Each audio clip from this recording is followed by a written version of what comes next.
அஸ்ஸலாமு அலைக்கும் வரஹ்மத்துல்லாஹி வபரகாத்துஹு. சஹீஹுல் புகாரியில் இந்த ஹதீஸு பதிவு செய்யப்பட்டிருக்கு. இதா தஹல ரமலான், ரமலானுடைய மாதம் வந்துவிட்டது என்று சொன்னால், ஃபுதிஹத் அபுவாபுல் ஜன்னா, சொர்க்கத்தினுடைய வாசல்கள் திறக்கப்படுகிறது. ஒல்லிகத் அபுவாபுன் ஜஹன்னம், நரகத்தினுடைய வாசல்கள் மூடப்பட்டு விட்டது. வசுல் சிலத்தை ஷையாத்தின், ஷைத்தான்கள் விலங்கிடப்படுகிறார்கள். இது இந்த மாதத்துக்கென்று தனிப்பட்ட ஒரு சிறப்பாக நபிகள் நாயகம் ஸல்லல்லாஹு அலைஹி வஸல்லம் அவர்கள் சொல்லியிருக்கிறார்கள். சரி, இது இந்த மாதத்துக்கென்று இருக்கின்ற தனிப்பட்ட ஒரு சிறப்பு.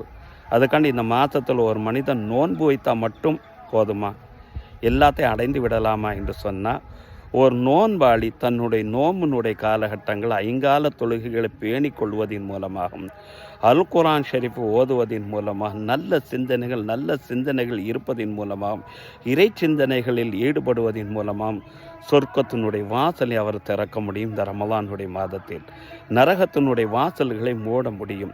அதே நேரத்தில் தீய விளையாட்டுகளின், தீய சிந்தனைகளிலும் வீண் விளையாட்டுகளில் ஈடுபடுவதை தவிர்ப்பதன் மூலமாக நரக ஷைத்தான்களுக்கு விலங்கிடப்பட முடியும் இந்த ரமலானின் மூலமாக.